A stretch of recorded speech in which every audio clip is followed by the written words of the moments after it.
ஒருத்தன் அவன் முதுகை எப்போவுமே பார்க்கக்கூடாதுன்னு மறைச்சு மறைச்சு வாழ்ந்துட்டுருக்கான். ரோட்டில் போகும்போது ஒரு அம்மா பார்க்குது. அவன் செவுத்தோரமாக போய் நின்றுக்கிறான். அப்போ ஒரு நாள் கிளைண்ட்டை பார்க்குறதுக்காக அவன் வீட்டை வந்திருக்குறாங்க. அப்போ அவன் பண்ணுறதெல்லாம் பார்த்துட்டு அந்த கிளைண்ட்டுக்கு இவன் எதனால் இப்படி பண்ணுறான்னு சொல்லிட்டு தெரிஞ்சுக்கணுன்னு ஆர்வமாகுது. அதனால் அவரை உள்ளே கூப்பிடுறாரு. ஆனால் இவரை முன்னாடி அனுப்பிட்டு இவர் தான் பின்னாடி போயிட்டுருக்காரு. அப்படி இருந்துமே மறைஞ்சு எல்லாமே பண்ணிகிட்ருக்காரு. அப்புறம் வேணும்னே கீழே ஒரு பொருளை போட்டுட்டு அதை எடுக்கணும்னு சொல்லிட்டு ட்ரை பண்ணிகிட்ருக்காரு. ஆனால் இவன் அவருக்கு முன்னாடியே போய் கீழே படுத்துட்டு அந்த பெண்ணை அவருக்கு எடுத்து கொடுத்துட்றாரு. அப்புறம் காஃபி கொண்டு வந்து கொடுக்குறாரு. அதை கூட அவர் குனிஞ்சு எடுக்காமல் படுத்துகிட்டே குடிக்கிறாரு.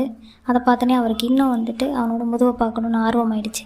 திடீர்னு பார்த்தோன்னே அவர் முதுகில் ஏதோ கடிக்குதுன்னு கத்த ஆரம்பிச்சிட்டாரு. ஐயோ கிளைண்ட் ஆச்சேன்னு இவரும் அவசரத்தில் வேகமாக போய் சொரியும் போது இவர் மறைச்சி வச்சுருந்த துணியில் எடுத்து ஓப்பன் பண்ண உடனே அவர் முதுவை பின்னாடி வெளியே பார்த்துட்டாரு. அதை பார்த்த உடனே இவருக்கு என்னாச்சுன்னு தெரில, திடீர்னு மயக்கம் போட்டு கீழே விழுந்துடுறாரு. கடைசியில் பார்த்தா அவர் இறந்தே போயிடுறாரு. எதனாலன்னு தெரில, ஆனால் அவர் அப்போ இருந்து அதை பார்த்து பயந்துகிட்டே இருந்தார். அதுக்கப்புறம் திடீர்னு பார்த்தா இவர் முதுகு வெயிட் ஆக ஆரம்பிச்சிருச்சு. என்னென்னு பார்த்தா அவரோட ஆன்மா மேலே ஏறி உட்காந்துருக்கு. அப்போ தான் அவர் சொல்கிறாரு, நீங்கள் இனிமேல் யாருக்கும் முதுகை காட்டாமல் தான் இருக்கணும், இல்லைனா என்ன மாதிரி அடுத்த நிமிஷமே இறந்து போயிடுவேன் அப்படின்னு சொன்னோடனே அவர் அப்போ இருந்து யாருக்கும் முதுகை காட்டாமல் ஓடிட்டுருக்கிறாரு. இதுலேருந்து என்ன தெரியுதுன்னா, நம்மளோட லைஃப்பை பார்க்காம அடுத்தவங்க லைஃப்பை பார்க்கக்கூடாது அப்படின்றது அதோட ஸ்டோரி.